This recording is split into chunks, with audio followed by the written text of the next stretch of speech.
I recently finished Caledonia by Elspeth Barker, and it's a guy interesting book, I'm not gonna lie. It's interesting in the concept that you ken one of the main characters dies right for the start. The blurb, so before you've even read the book, started the book on him, you ken why dies. The blurb reads, at the bottom of a great stone staircase, dressed in her miller's black lace evening dress, twisted in murderous death, lies Janet. So ends the 16 years of Janet's short life.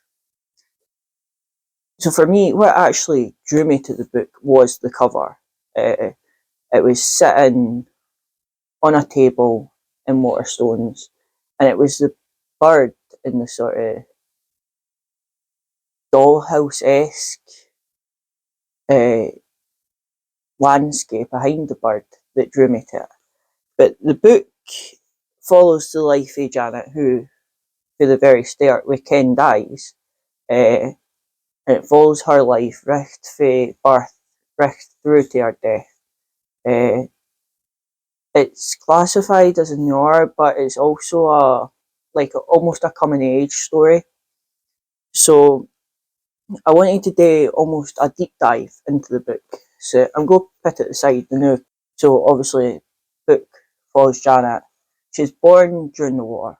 Her dad is stationed overseas when she's born. On for the first part of her life, they live with her grandparents in Edinburgh. And religion is a continuing theme through the book, what makes sense in my opinion, because even now as Mary Falker moving away from religion, it's still very deeply ingrained into Scottish society, I would say. So our grandfather is a reverend, uh, and that sort of religious theme and learning about yourself and your faith is a continuing theme through the book. And then about a third day away through the book, they moved to a house that our fathers inherited from our uncle called Ochnasaw, which is a really dark, dreary country house out in the middle of nowhere, Aberdeenshire. And it's there that nature becomes a more prominent theme. Now, before we news about the themes, I want to talk about the characters. There's a few main characters that we need to talk about. So, at the start of the book, it's her, her ma, her dad is in and out, obviously being stationed overseas with the war effort, her grandparents, and her nanny. And these are characters that they are through the book, through their lifetimes within the book. Her grandparents both pass very early on in the book. And then once they move to Ochnasaw, there's three new characters introduced that are continuing through the book. There's the cook, well, I can't mind the name of. There's Jim, the gardener, and there's Leela, but is her late uncle's wife. And onto the themes. I identified a lot of themes in the book, but I'm going to talk about the three main themes what I think are the three main themes, which is neurodivergence, religion, and nature. Other themes that I saw were language, literature, language, and loss. We'll news about neurodivergence first. For me, having finished the book, it's very clear that Janet is neurodivergent in some way. I would say possibly autism or ADHD, and then on top of that, dyscalculia. Through the book, she is hyperlexical, I think is the word. She reads a lot, she takes language on guy fast. But she struggles with mathematics. When I mean struggles, I mean struggles with like fractions, like stuff that you learn in primary school. That's what she's struggling with. So neurodivergence is a term to describe when someone's brain processes, learns, or behaves differently from what is considered typical. Which I probably should have started with that when we started talking about neurodivergence as a theme. So this continues. This includes conditions like autism, ADHD, dyslexia, dyspraxia, and so on. On there is a strong case to be made for Janet being ADHD or autistic.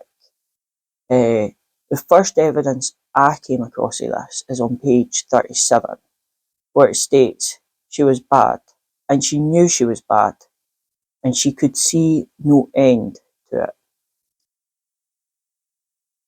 This, on its own, wouldn't constitute being under the theme of neurodivergence, but when you tack into the context in which this is said, it makes sense.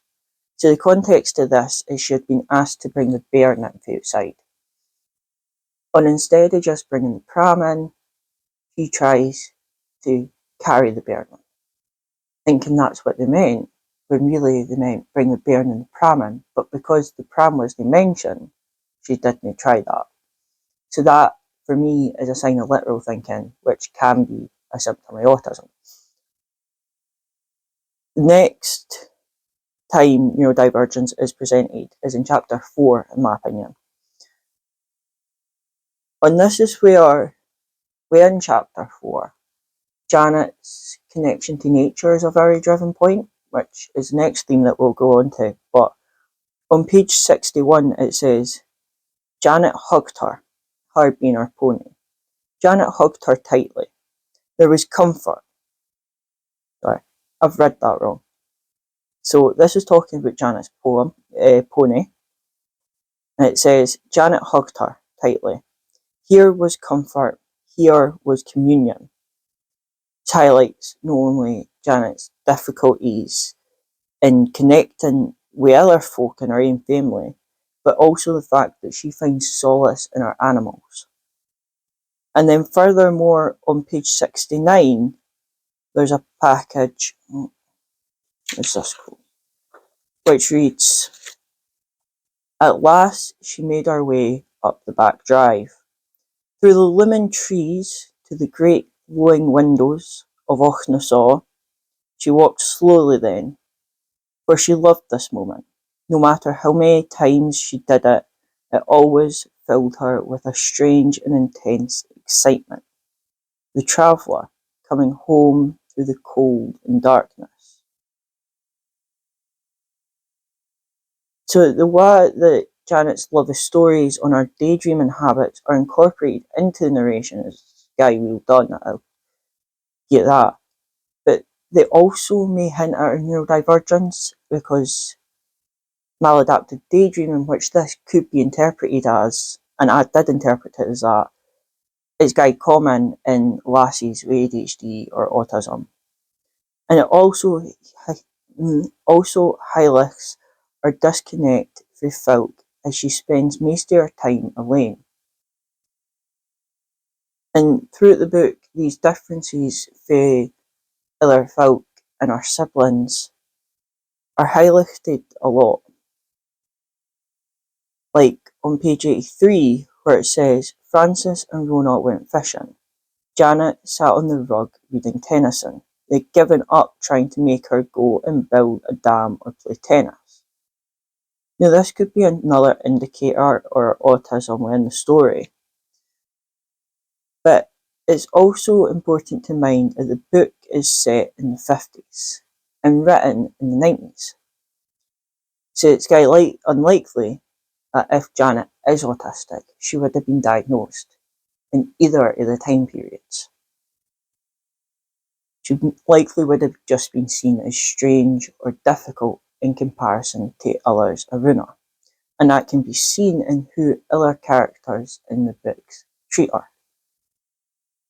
There's more examples in neurodivergence, such as when she gets a new tweed jacket and she describes it as very itchy, to the point that she forgets and she doesn't get car sick because the material of tweed is irritating her in the collar so much. But to move on to religion, which is a theme throughout the book, even if it's nae as direct or stand out as neurodivergence in nature themes, it is there.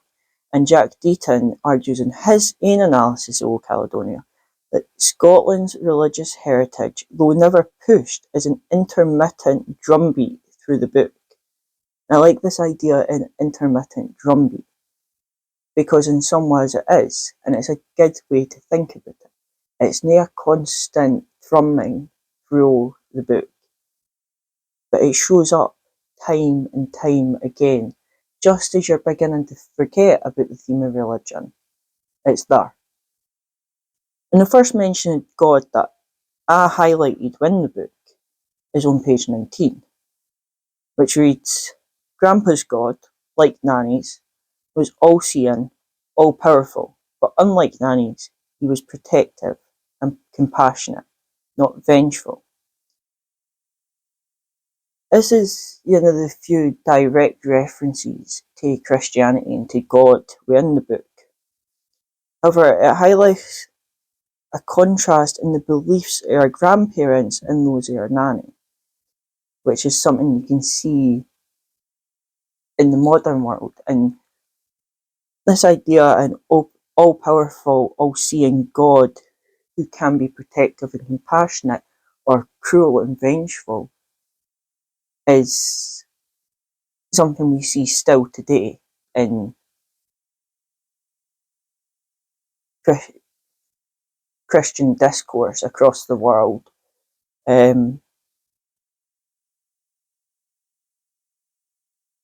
But throughout the book, God isn't really mentioned other than when they're at the kirk. But the use of words that have religious connotations is numerous, such as when she says, Janet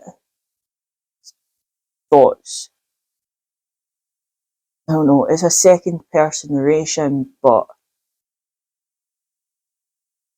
this really is an insight into Janet's head. So, anyway, it reads, she would live out her days och na saw, a bookish spinster attended by cats and parrots, until that time she might become ethereal, pure spirit untainted by the woes of flesh, a phantom drifting with the winds.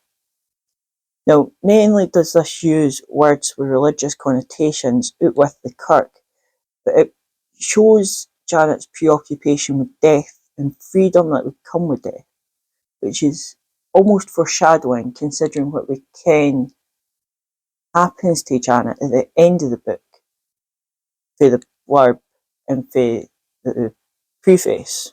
Now, through her teen years, Janet's struggles with religion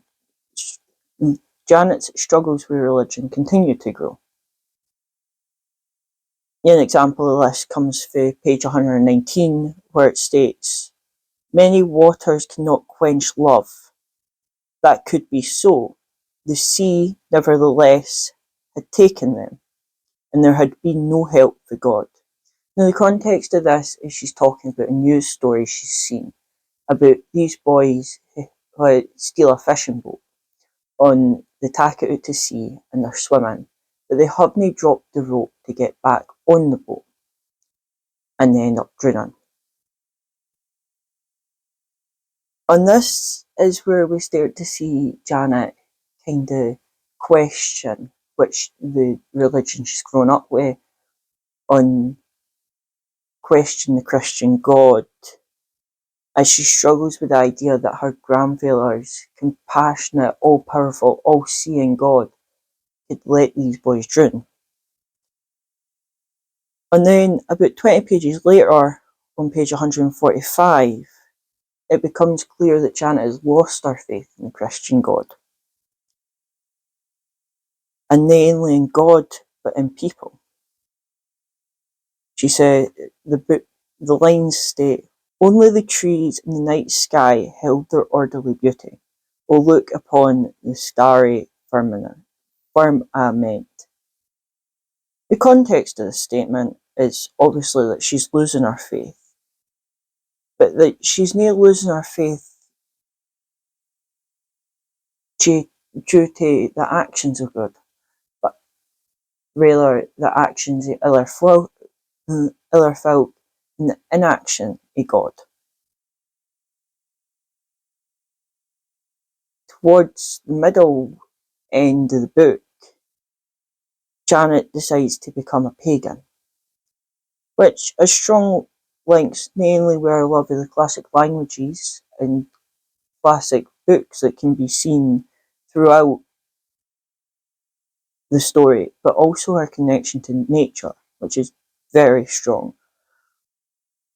And nature is a strong theme, often used as a tool of foreshadowing, or nature being personified to show Janet's emotions that she maybe doesn't have the words for. Another sign of neurodivergence. On page 41, it reads, "Then the jackdaws would explode in a dense cloud from their hiding places on the roof, and float on the high wild air, crying warning and woe to the winter world."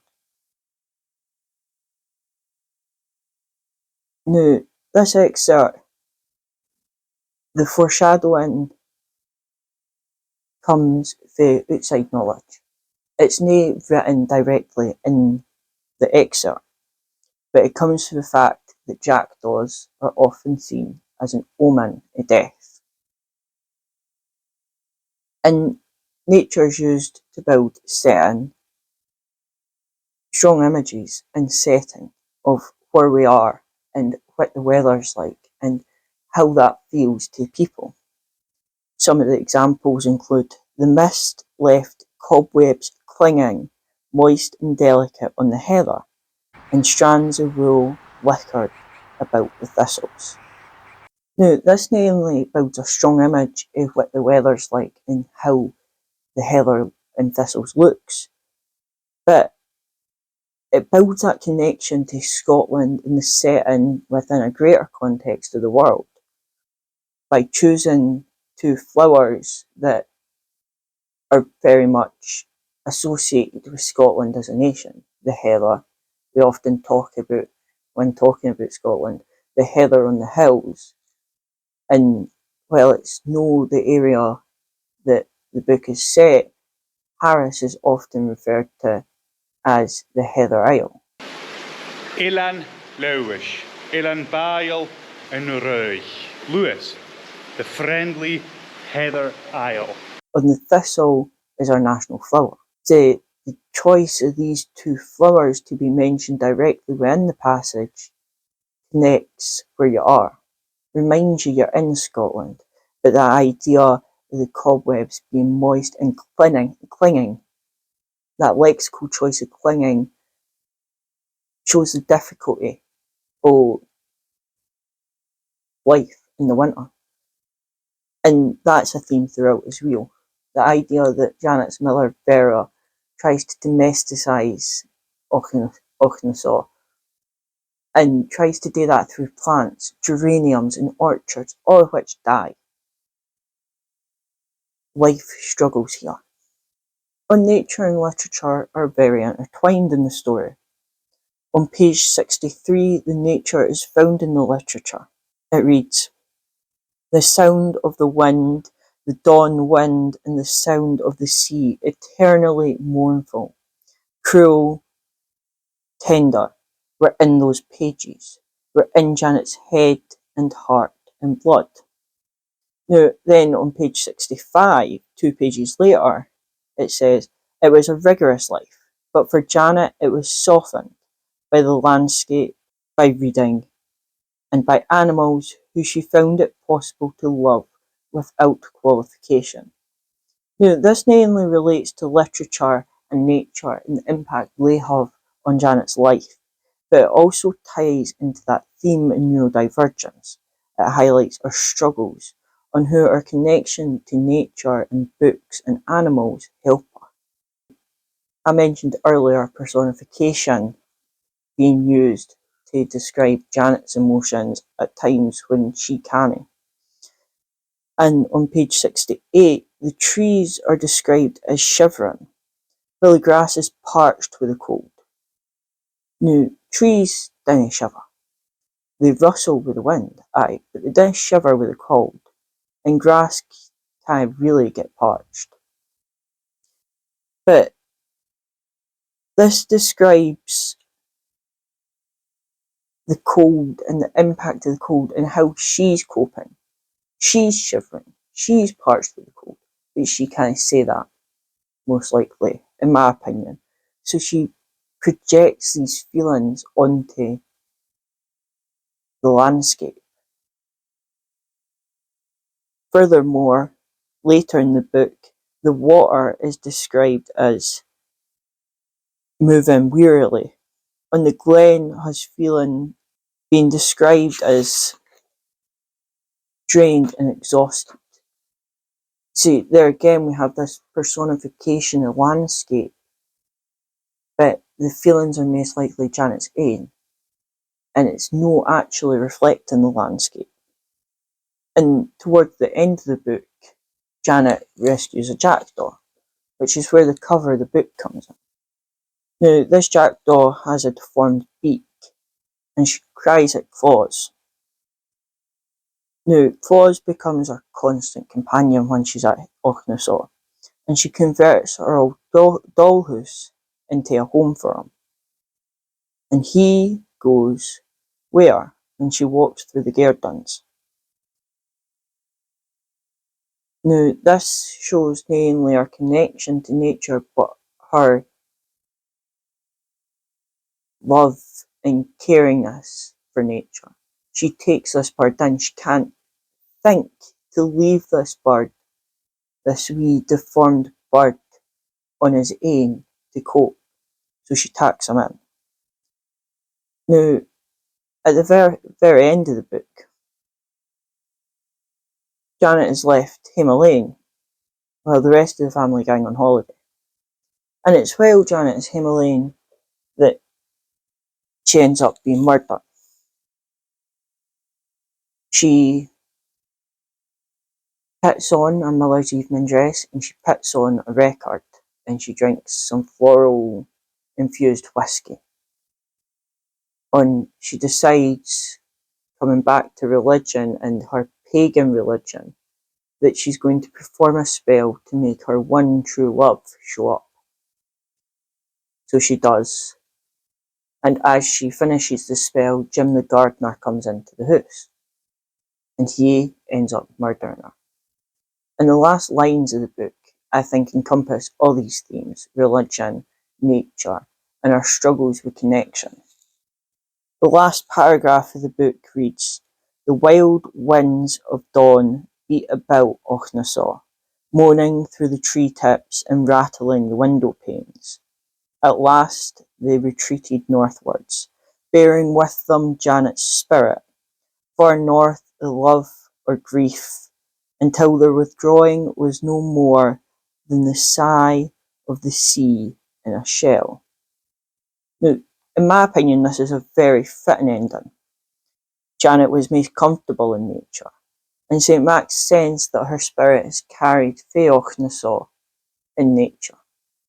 And earlier we mentioned in one of the quotes, let me find it, earlier in the book, she says she would live out her days at Ochnasaw, a bookish spinster.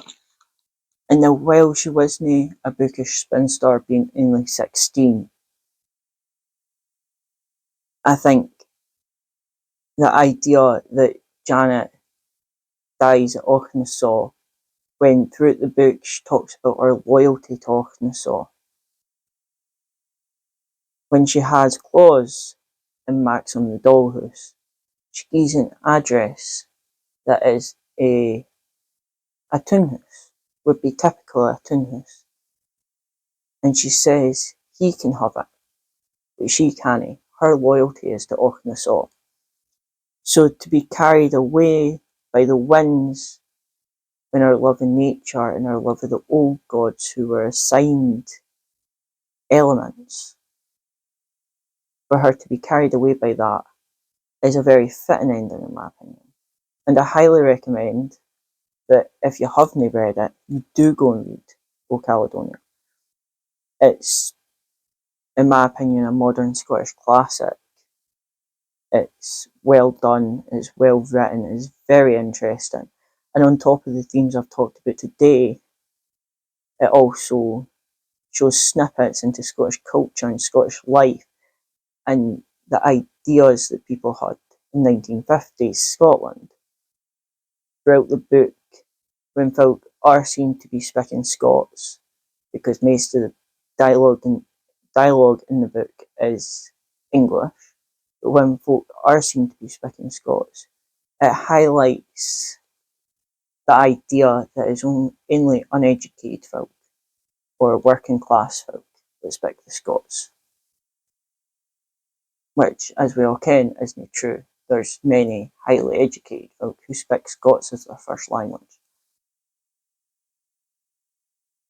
But it's very interesting to see those attitudes that I heard through my grandparents growing up and such in a book, and to see the Scots in a book that's so acclaimed and so, I wouldn't say popular because, but to see them in mainstream bookshops, I highly recommend it. I think it's a very deep novel, but it's also possible to read it without going in through a critical lens. You can enjoy it without being critical of it, but you can also go in. It's a very good book to take close reading with. I would highly recommend it.